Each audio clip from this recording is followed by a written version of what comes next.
Good evening. Good evening, everyone. Good evening, Santa Fe. It's great to be here. Great to have you all here tonight. I would almost say it's great to see you all, but since I can't see any of you, I'll take it on faith that you're here. I want to first just say thanks to the Lannan Foundation, to the Cultural Freedom Program. You know, the Lannan Foundation plays a very important role here in Santa Fe, but it also plays a very important role nationally in bringing together extraordinary people to talk to each other, to learn from each other, to teach us really all how to defend cultural freedom. And these days, I would say, cultural freedom is very much in need of defending. So thank you for that.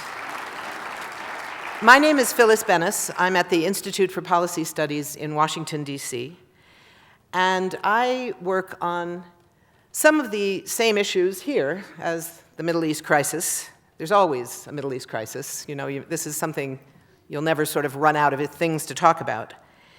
It seems the U.S. has been at war in the Middle East for many decades. The U.S. has been at war with terrorism for at least 15 years. Terrorism seems to be doing just fine. The people, maybe not so much. And of course, these days, terrorism is defined most frequently in the context of violence that is defined as Islamist violence, Middle Eastern violence, Arab violence. That's the context. So it's in that context that we have to look at how do we learn? Who can we learn from? Who can we talk to? Who has information that we need to understand what we are being told, often not quite truthfully, sometimes truthfully but leaving out a lot of things. And it's in that context many people turn to academics, turn to universities. Academics know a lot of things. Universities are great centers of learning and of wisdom. The problem is many academics and lots of universities don't have much of a commitment to making that knowledge accessible to people. They talk to each other, they write in military, sorry for that, a small mistake. They write in academic journals that are often, come on, it wasn't that funny. Maybe it was, but it really was an accident, I swear. But no, really, people write in academic journals that only other academics can really understand, you know? And it's not broadening the information, it's narrowing it to a smaller and smaller group of people, let alone making it available to the social movements that are rising to challenge the popular discourse, to challenge the consensus of Washington, to challenge the ideas that are put forward in the mainstream press every day with virtually no opposition. There are a few academics who are different, and we are very privileged tonight to be hearing from one of those very different academics. Juan is an academic who knows a lot of stuff, like many academics, including years on the ground in areas that he'll be talking about tonight.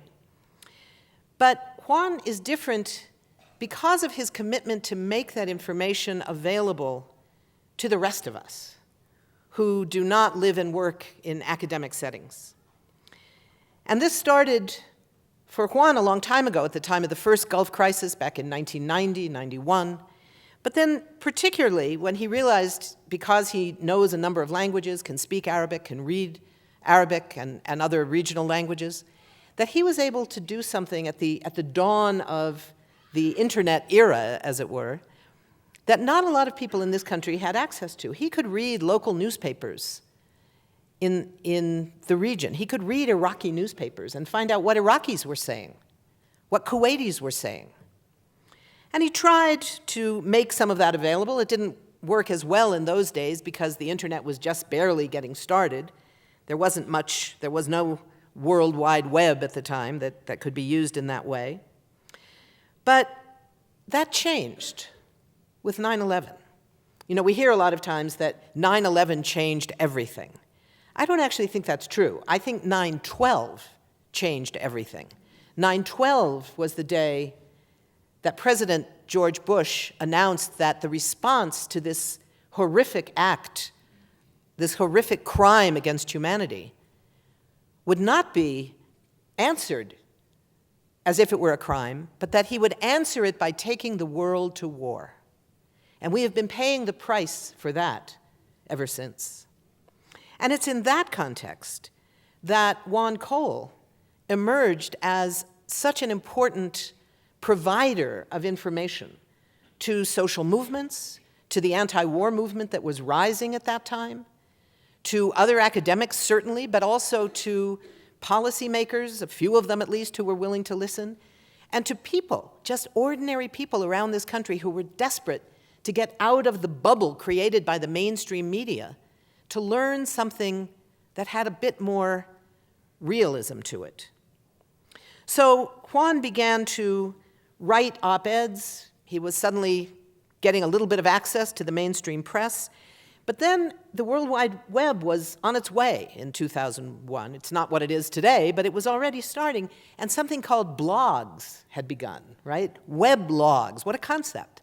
So suddenly, here's this academic at the University of Michigan, not just writing for an academic audience, but writing for everybody, writing for all of us, for the world. And because the web functions as an inherently collaborative process, it's not hierarchical, stuff can be distributed really broadly. It's kind of the opposite goal of what so many academics try to do, which is to keep control of their information, keep it available only to a very elite few. Suddenly, all of us had access to this information, and it changed how we saw what the possibilities were in the region and in changing the discourse here in the United States. Because at the end of the day, that's really our collective obligation, is to change what our government does with our tax money, in our name, but too often without our consent. And it's people like Juan Cole that make possible the access to information that allows us to take on our own governments, to take on those who would operate with our money in our name, despite what we might want. And so what we're going to be talking about tonight, what we're going to hear from Juan first, and then we'll have a discussion afterwards. Juan's latest book is called The New Arabs, How the Millennial Generation is Changing the Middle East. So we'll be talking about the Arab Spring, all the attention that was paid to the young generation in Egypt, in Tunisia, and other places, especially in Egypt. It was most stark there, where you saw, for the first time, young English-speaking Egyptians who suddenly were front and center on American television with their cell phones and their Facebook accounts. So we're going to be hearing about that. We're also going to hear about who else was involved and who else worked with those students, because revolutions are not made by Facebook alone. So we're going to be hearing about a lot of different things, starting with the young, starting with the Arab millennials, who have played such an incredible role in changing the world. So I think we have a great, wonderful opportunity tonight. I'm looking forward to it. I hope you all too. Juan Cole.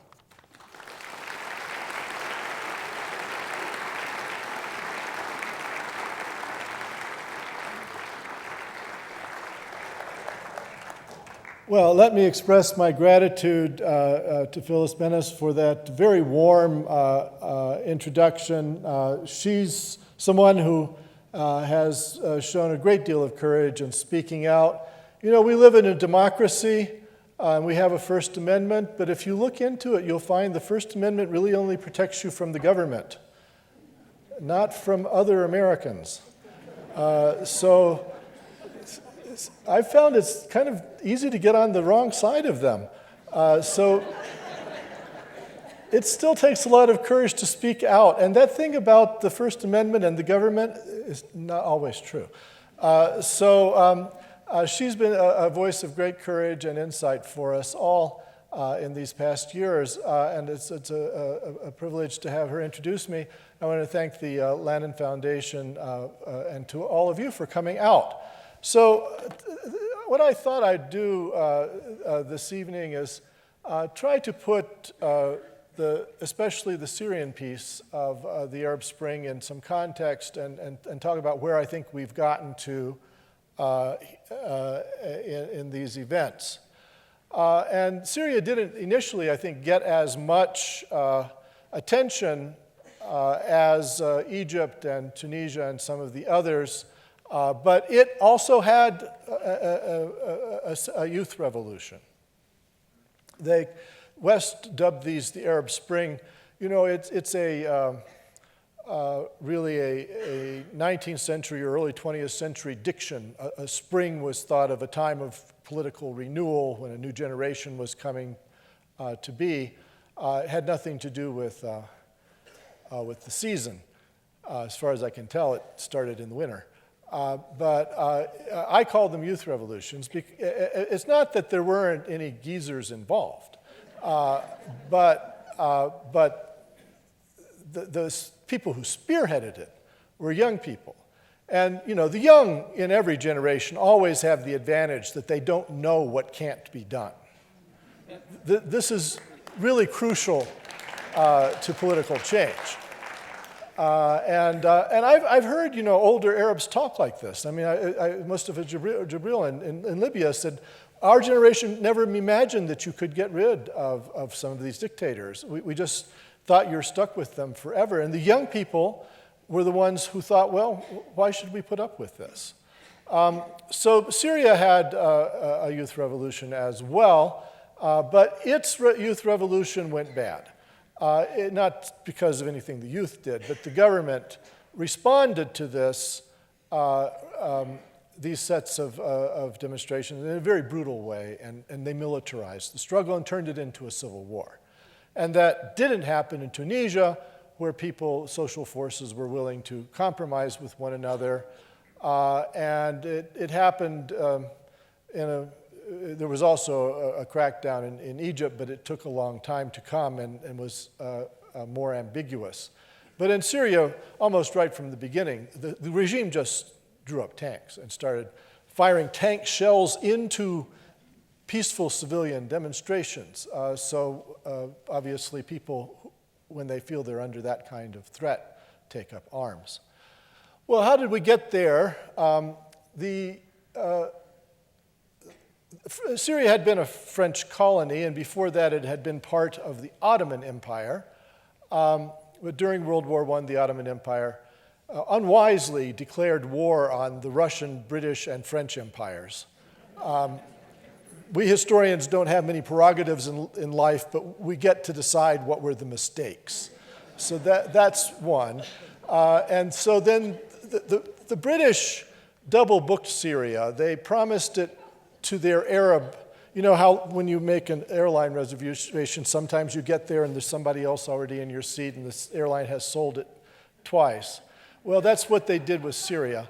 The British needed the help of the local Arab populations to fight the Ottoman Empire.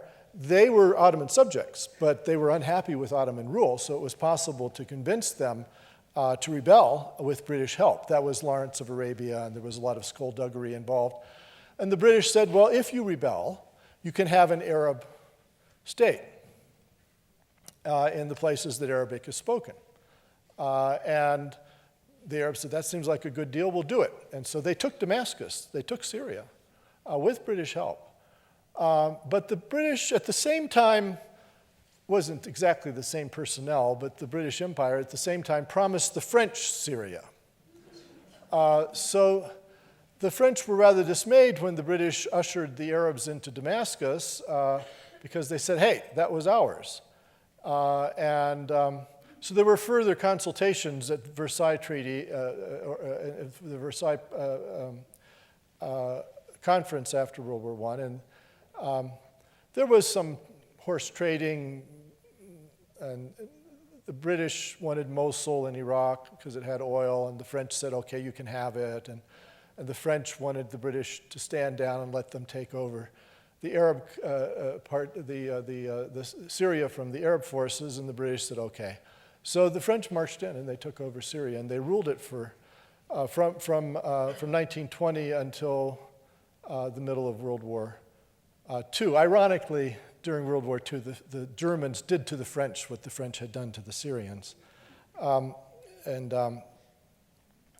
So Syria emerged as an independent country after the French colonial episode, but it was unstable. Personally, I think our President Truman overthrew its government at one point over an oil pipeline. There's nothing new under the sun. Then in the mid-60s, a party took over the country called the Baath Party. And that party was a mixture of things. It kind of was a Stalinist, one-party socialist kind of regime, like you had in Eastern Europe at that time. But then also it had a strong element of Arab nationalism. And the communists, don't approve of nationalism. But this mixed the two. It turns into a very unfortunate combination because it's national socialism. It had those overtones. So it was factional, and ultimately an internal coup was staged in 1970 by one of the officers in the Baath Party, Hafez al-Assad. And Hafez al-Assad was an Air Force general and became a strong man, and he was, a control freak. He took over everything. And he was from a minority in Syria. Syria is a multicultural society. It has all kinds of things. At least 5% of the population is Christian.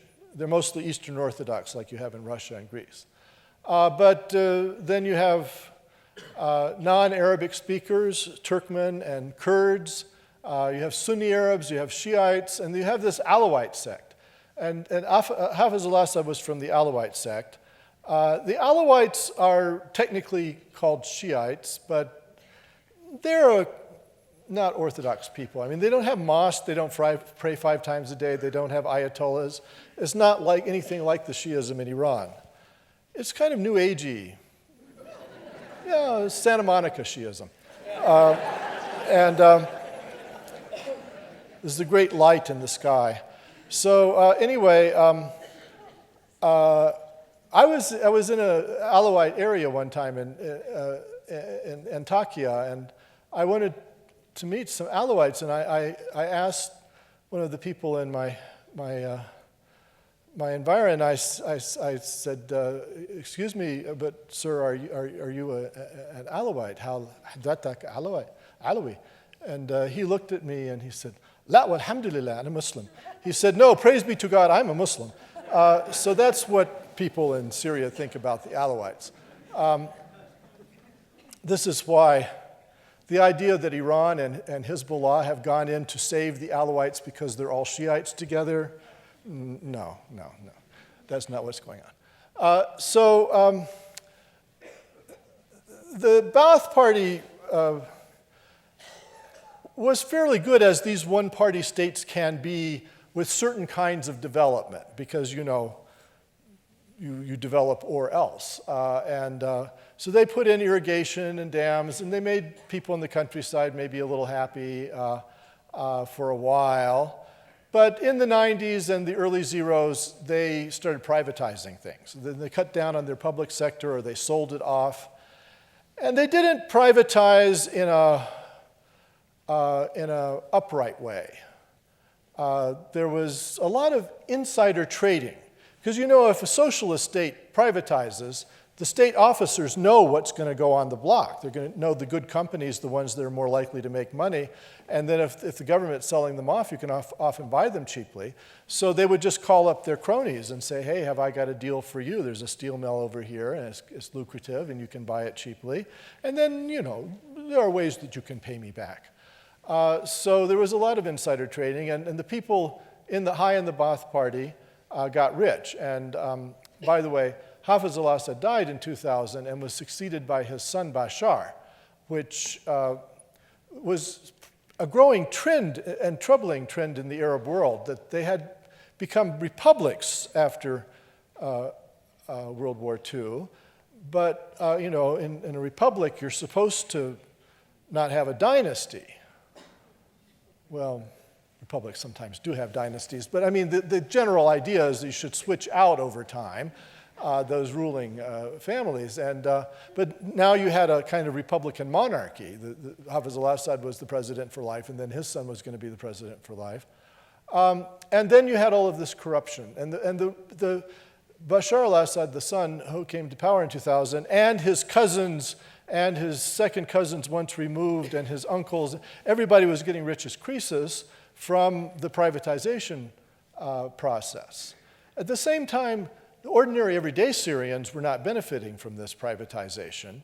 And in fact, they had relatively high rates of population growth. So you had 400,000 young people coming on the job market every year. It was a country of 22 million. And there weren't jobs for them. Poverty actually increased in the zeros. And the young people in particular suffered. And the college-educated had a higher unemployment rate than the uneducated youth. So there was a lot of discontent for these social reasons. You know, there are a few simple things in my view. Development economics is very complicated, and I'm not an economist, but just from my general observation of the world, as far as I can tell, there are a few basic things you need to do to get ahead in life if you're a developing country. You're not allowed to have corruption. You have to wring corruption out of the system. You have to grow your economy at least 3 or 4 points higher than your population growth per annum. See, if your population grows 3% and your economy grows 3%, what's your per capita increase? 0. And that's what happened to China and India after World War II. For a long time, it was just 0 every year. So you have to grow, if your population growth rate is 2.5%, you have to grow the economy 6-7% to get ahead of that. And then you have to make something that somebody would like to buy at a price that they would like to buy it at. It's not as easy as it sounds. But anyway, Syria wasn't doing any of those things. It was doing the opposite of all of them. So in 2011, you have this outbreak, as you had in Egypt and Tunisia and Libya and Yemen, of youth protests. And as I said, the Ba'ath Party doesn't deal well with criticism. And so they militarized the struggle. And it wasn't as easy in a place like Syria to have this kind of revolution. A successful revolution requires compromise and bargaining. A new national pact has to be established. And ultimately, people have to trust that whoever gets in is not going to royally screw them over. And in a multicultural society, that's more difficult. In Tunisia, most people are Sunni Arabs, and they could make a deal with one another. Even some of them were secular, some of them were religious, but they were able to compromise. But in Syria, if the minority Alawites, Shiites, were removed from power after having been there for 30 years, there might have been some reprisals against them. And they're a minority. You know, the 70% or so of Syrians who are Sunni Muslims could overwhelm them. They might be in big trouble. So the regime felt like it had to cling to power, or else, they'd all be dead, or they would be much reduced in status, and they'd be subordinated to other groups. And then you had other minorities in Syria. That map shows you where some of them are. Those yellow enclaves up there, those are the Kurds. Kurds don't speak Arabic. They're Indo-European language, related ultimately to English. But that was a problem for the Ba'ath Party, which was all about Arab nationalism. What do you do with non-Arabs? Well, they actually took their citizenship away from them, a lot of them. Then when the revolution broke out, Bashar went up there and said, we can give you your citizenship back. You just stay with us. And the Kurds said, well, no, whether we want to be with you. So they've actually united a lot of that territory up there. It should be a solid yellow line. And they're declaring a federal province, which means they're going semi-autonomous. And that green part is the Alawites around Latakia, which is the major port on the Mediterranean for Syria. And then you see the purple down there is Druze, and you have enclaves of Christians up and down. And those groups, none of them wanted to be associated with the more fundamentalist Sunni Arabs.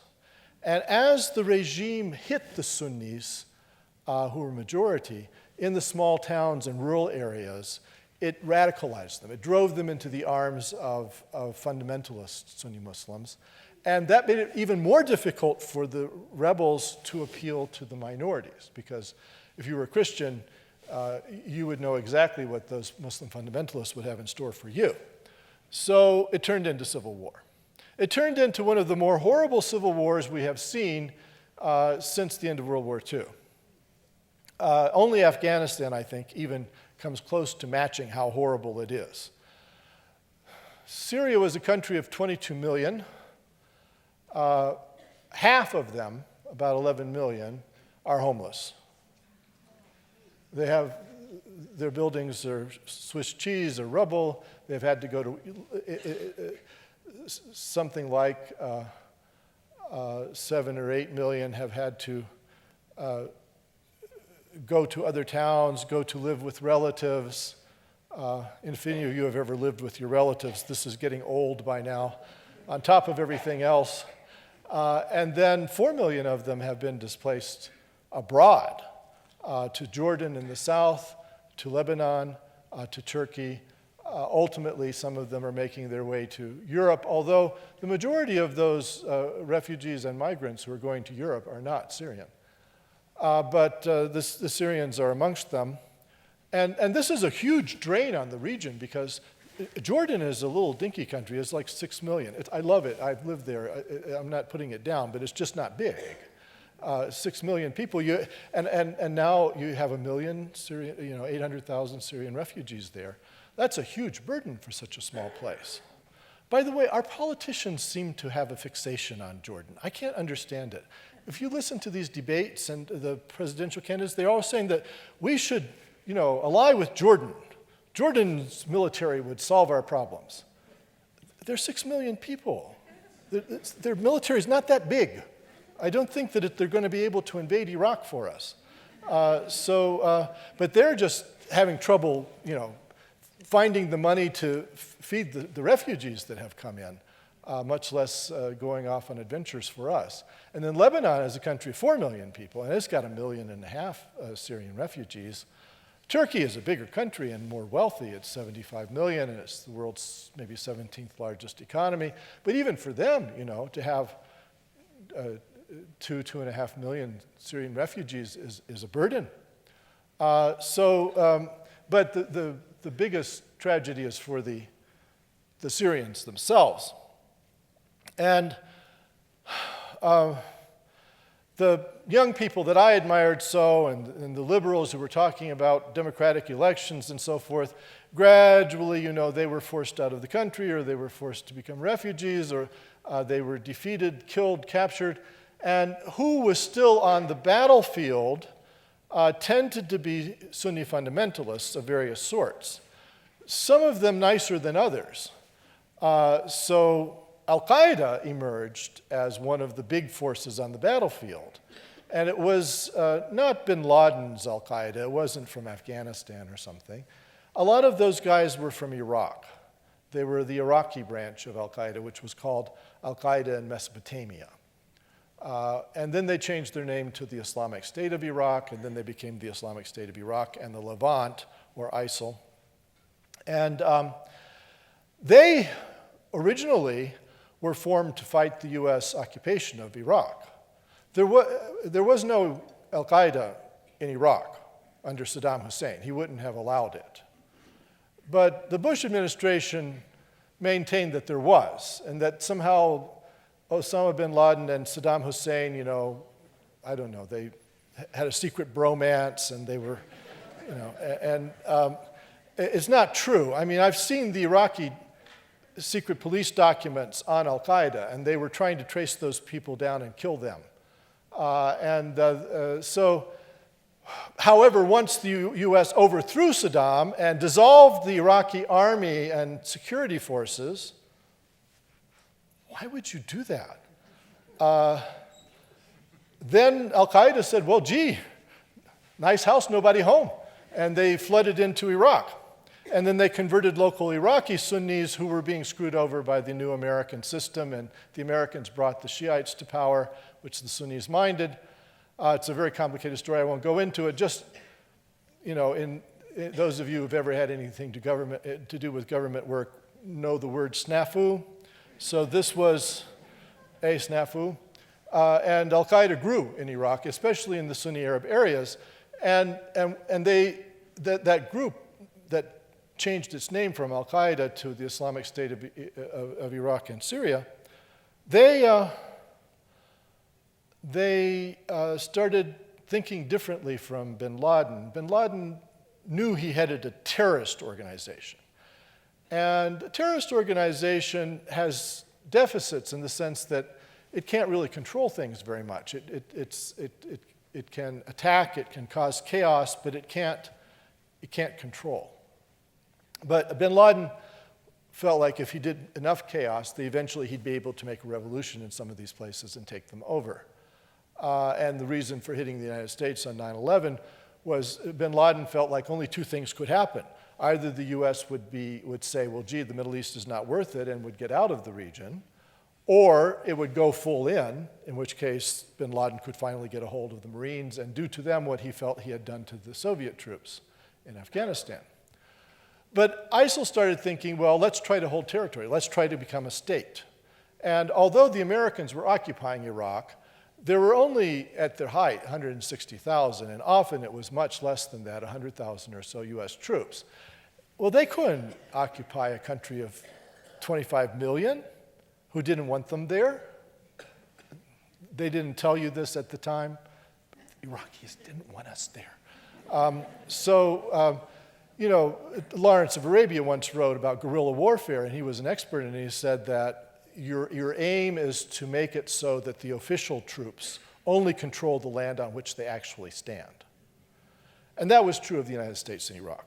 It never really controlled the country. It controlled the bases, it controlled where it actually stood, and not even always then, because it was always getting blown up by improvised explosive devices and so forth. They were never in any danger of being chased out of the country, but they just didn't control it. So you actually could have city neighborhoods and entire swathes of villages under the control of Al-Qaeda while the Americans were occupying Iraq. And in a way, the Americans brought Al-Qaeda there by throwing the Sunni Arabs out of power and making them unemployed and giving them the impression that if they kept their noses clean, they might someday get to be janitors of the Shiites. So those guys went over to Syria when the revolution turned bloody, and they started taking territory there, and this worked for them. In the long run, this idea of being a terrorist organization and controlling territory is stupid. And it won't go well for them. Because the only advantage you have if you're a terrorist organization is that you don't have a return address.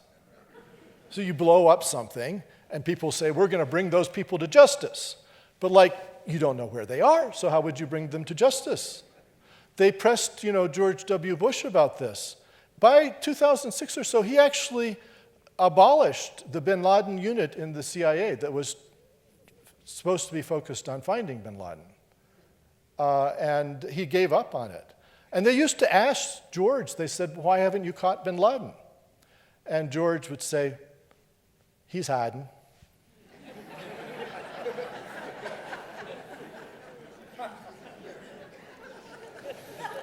Well, he should have been. But if you are a terrorist organization and you declare that you're a state and you have territory and you have a capital and a home address and you blow stuff up elsewhere, what do you think would happen to you? I guarantee you there have been some Belgian Air Force runs on Raqqa recently, which is where ISIL is.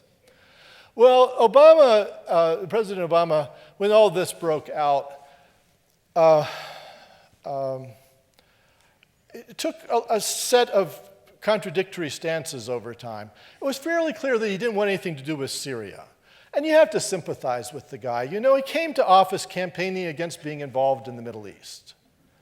And he got out of Iraq, And then he was flying off, to Seoul, South Korea, and the Philippines, and he was making trade deals over in this. He's from Hawaii, so he looks out on the Pacific Rim, and he sees there's money to be made here. There are friends. In the Middle East, what is there? There's just a lot of trouble, and no good deed goes unpunished.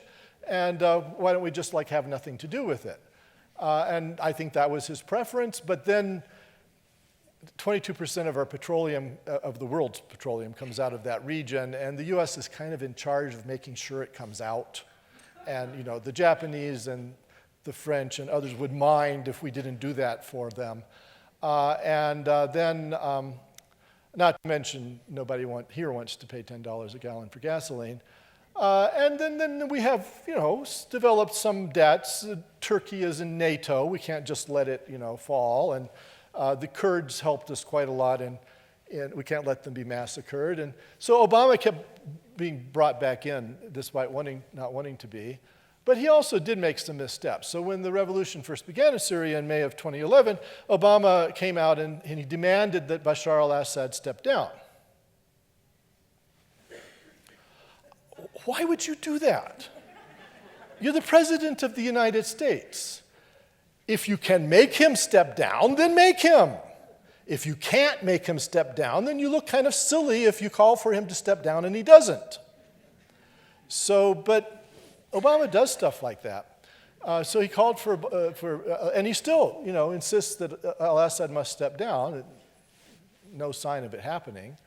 And then, at one point he said that as a red line, if the Syrians used gas on their own people, that he would go in. But then they did, or at least we think they did.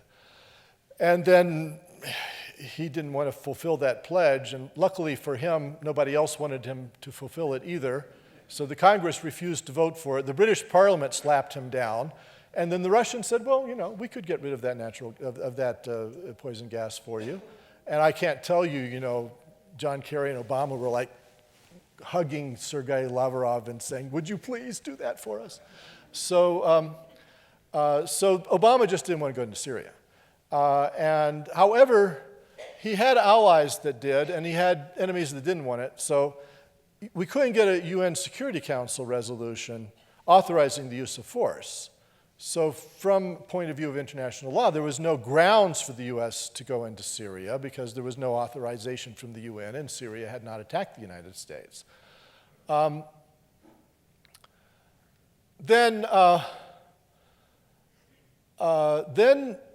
in 2012, 2013, Al-Qaeda split. Al-Qaeda in Syria split. And as I said, they haven't told you about Al-Qaeda in Syria. How many people here see anything in the newspaper or on television about Al-Qaeda in Syria? It's one of the major forces fighting, controls a lot of territory, but that's not reported to us. I have this nagging suspicion, I can't prove it. I think we may be allied with the allies of Al-Qaeda, so we don't, it's not directly with them, but with their battlefield allies, and so we just don't bring that one up very much. It's a lot like the 1980s all over again, when we were allied with the Mujahideen who were allied with Al-Qaeda. Personally, I would say that strategy that we had in the 80s didn't work. And it got New York and Washington blown up. So, just me, but I would say probably we shouldn't do that again. But that's, as far as I can tell, what the CIA is doing in Syria, is that they're allied with the allies of Al-Qaeda. So, but inside of Al-Qaeda, there were factions. And one of the factions was kind of manipulative and opportunistic. It's not like they're nice people. And they would let the Free Syrian Army folks, what the U.S. calls moderate. You know what moderate means is that they're Muslim Brotherhood. They're the ones that Ted Cruz wants to put on the terrorist watch list. Those are the moderate Free Syrian Army that we are supporting in Syria. Anyway, this faction of Al-Qaeda would let the Free Syrian Army fight the regime, the Syrian regime, and maybe take over some territory, a city or a base, but then they'd be exhausted, right? And they had fought and expended their ammunition. And these guys would come in and kill them and just benefit from what they took.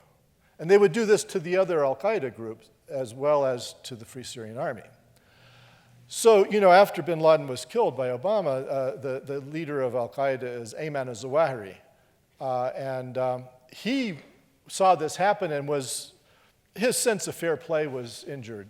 So he wrote a strict letter to these people to stop doing that and to play nice with other children if they were going to be in Al-Qaeda. Al-Qaeda has standards.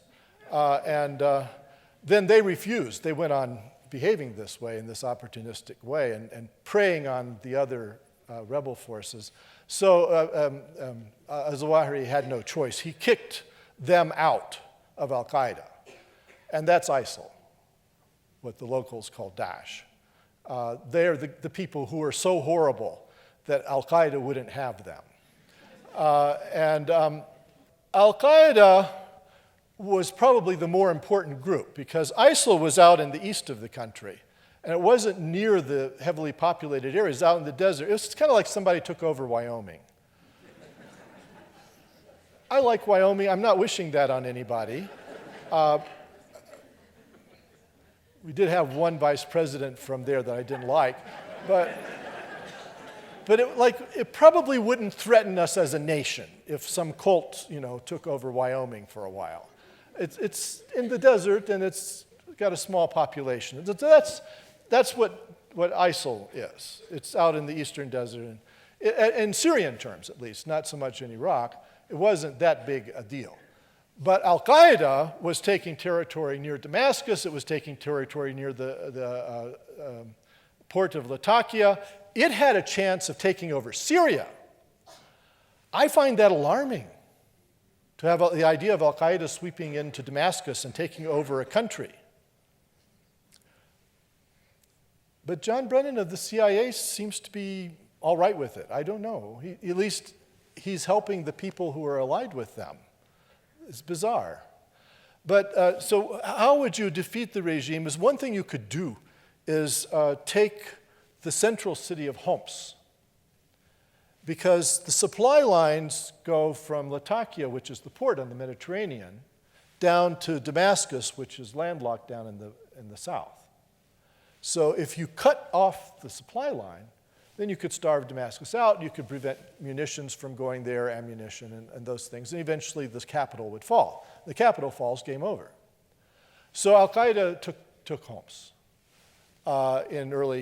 through 2012 and in early 2013. And the Syrian army was a shadow of its former self. We think it had about 300,000 men in it, but by then, 200,000 had defected or, run away, gone AWOL. So it probably was down to only 100,000 men, which wasn't enough to control that route from Damascus to Latakia. So then it looked like the regime might fall in spring of 2013. And we're in a part of the country where you all remember the movies with the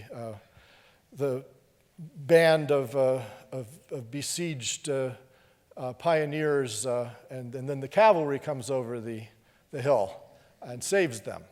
Well, in this case, the cavalry was Hezbollah, the southern Shiite group from Lebanon, and it is in alliance with Iran.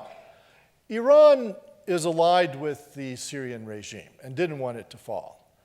This has nothing to do with Shiism, because the regime in Syria is Baathist, it's secular, it doesn't believe in God. So the Iranians are not supporting it because of, fellow feeling. But it is the Iranian land bridge. They can send trucks across Syria to supply Hezbollah. And Hezbollah is the way that the Iranians have influence in the Mediterranean. They have a hand in the Arab-Israeli conflict this way, and it works for their foreign policy. So they don't want Syria's regime to fall. They're allied with it. So they asked Hezbollah, would you please come over the border from Lebanon and help the Syrian army defeat Al-Qaeda in Homs. Al-Qaeda is a hyper-Sunni organization.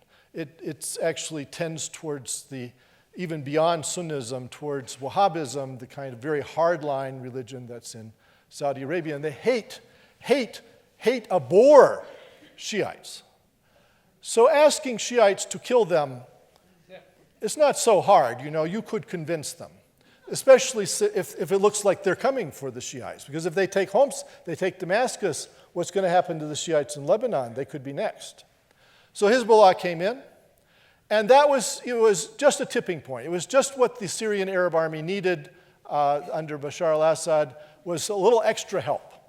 So they were able to defeat Al-Qaeda and Homs and save Damascus from being cut off from Latakia.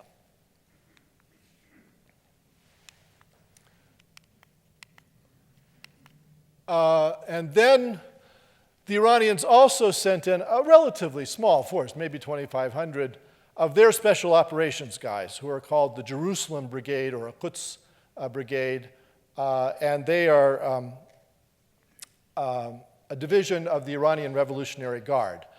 The Iranian military has several wings. There's a regular army, and then it has the Revolutionary Guards. It's kind of like a National Guard, I suppose. And then there are a special operations unit within the Iranian Revolutionary Guards. And they're tasked with covert ops, special ops, outside of Iran, in neighboring countries. So they went into Syria, and they were giving the Syrian Arab army, advice on tactics, logistics.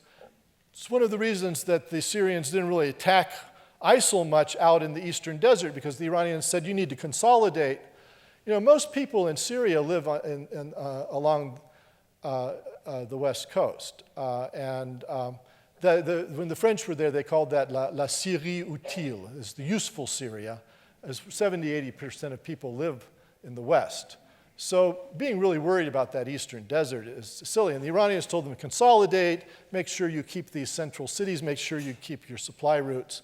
And they are led by Qasem Soleimani. He's the head of the Jerusalem brigades. He's the most hated man in the Pentagon and the Israeli army and so forth. But he's a great hero to the Iranians. And he's very good at what he does. He doesn't seem to be especially religious, but he's very good at special operations. He fought in the Iran-Iraq War in the 1980s. And he shows up everywhere. He showed up in Iraq. He shows up in Syria. He shows up in Lebanon. And the Iranian Twitter sphere has become amused by this. They call him Supermani. And they photoshopped images of him with Neil Armstrong on the moon, and he just shows up. But he showed up in Syria. So the regime seems to have temporarily been saved from a fall. But then this unexpected thing happened, was that ISIL took over northern Iraq. And the Sunnis in northern and western Iraq had, been in power under Saddam Hussein in the old days in the Iraqi Ba'ath Party, and the Americans had overthrown them. And then they felt like they were being oppressed by the Shiites and by Iranian influence, and so the Al-Qaeda, the ISIL went to them and said, we can save you from Nouri al-Maliki, the prime minister of Iraq, who's mistreating you. If you throw in with us, we'll make an alliance. So stupidly they did. The local people in Mosul and these Iraqi cities said, okay, we'll join you. And they did. They chased away the Iraqi army. Iraqi army, mostly Shiite boys from the south, they didn't want to be up there, and they certainly weren't going to risk their lives to stay there. So the Iraqi army collapsed. And then ISIL marched in. But all those people they were talking to about making an alliance, around midnight, these black cars would come to their house and take them away. After a while, it would just be ISIL in control. And then they announced that they were a caliphate. The caliphate was an institution of medieval Islam, an early Islam, and there hasn't been a real caliphate since 1258 when the Mongols destroyed it. And nobody in the Muslim world thinks these guys are caliphs, by the way. The Americans took this way too seriously. But for a while there, it did look like there was a new state in between Syria and Iraq, which was ISIL and the caliphate. And that caused Obama to shift, I think. The United States had been on an enemy footing with Iran since 1979. They talk dirty about each other, and occasionally they kill each other. And it's a Cold War between the United States and Iran. But all of a sudden, if you were going to defeat ISIL, and Obama felt like he had to, then who would help you to do that? It's hyper-Sunni, almost Wahhabi, so who's its natural enemy? Shiites. And who has the most Shiites? Iran. So Obama all of a sudden wants to play footsie with Iran. And I swear to God, there were moments where US F-16s were bombing ISIL in support of the Iranian Revolutionary Guards Corps in 2014. ISIL took more territory in Syria. Last year, they took the ancient Roman city of Palmyra, and it's full of beautiful Roman ruins. ISIL considers this to be a form of idolatry. They're iconoclasts. Like in the Bible, it says no graven images. They consider that to be graven images. So they destroyed some of it, not as much as we had feared, apparently. It's now fallen to the Syrian government again with Russians came in. So the Russians, by summer of 2015, were again afraid that the Syrian government might fall. And the Russians didn't want this to happen just as the Iranians didn't want it to happen. The Russians had their own reasons. They have a port, Tartus, which they leased from the Syrians, and it's their only Mediterranean naval base of calling. So they wanted to keep that. 5% of Syrians are Eastern Orthodox Christians. They go to see the patriarch in Moscow. And Vladimir Putin, the president of Russia, has cultivated, he's not a religious man, but let us say, but he has cultivated the Russian Orthodox Church as a client. And the Russian Orthodox Church is jumping up and down, angry about the possibility of Syrian Eastern Orthodox Christians coming under ISIL rule. Those are relatively minor things. Russia is a country of 145 million or so. 23 million are Muslim. And in some places, like the Caucasus and Chechnya, some of the Muslims have become radical and joined Al-Qaeda. And about 4,000 Muslims from the former Soviet Union have gone to fight in Syria alongside the Syrian Al-Qaeda. The Russians are damned if they're going to let those guys sweep into Damascus and take over the country. Syria is not very far from Russia. You could drive from Aleppo, assuming you had the visas and the roads and so forth, you could drive from Aleppo to Grozny in Chechnya in about 20 hours. So it's like going to LA from here.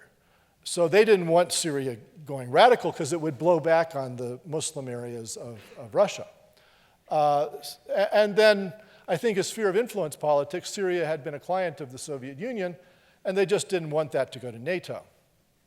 So the Iranians told Putin that it might fall. So and Al-Qaeda and its allies had taken the province right next to Latakia, and if they had gone over and taken the port, again, Damascus gets cut off. So the Russians decided not to let that happen, and they went in and bombed that province of Idlib very heavily, and they targeted Al-Qaeda and its battlefield allies, some of whom are US allies. So the US complained bitterly about the Russians going in, and they said, you're not fighting ISIL, you're hitting moderate groups.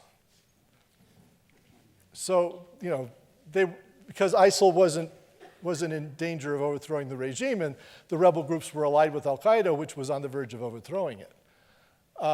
And so I think the Russians made the point to the opposition, not to Al-Qaeda and ISIL, but to the other rebel groups, that they're not going to let Bashar al-Assad fall. And the Russians and the Americans have now arranged a ceasefire with the majority of the rebel groups and the regime, which has held much better than anybody had expected. Obviously, ISIL and Al-Qaeda are not respecting it. And now they're saying They want to move to elections. They want to find some way forward. There's going to have to be some compromises on all sides. But the Russian and Iranian interventions were the big thing that caused the Syrian government not to fall. And to tell you the truth, the American piece of it I don't understand, because it's almost as though Obama has one policy, the Department of Defense, which didn't want anything to do with Syria either, had another policy, and the CIA seems to want to put the Saudis in charge of the place, which I really wouldn't have advised. Thank you very much.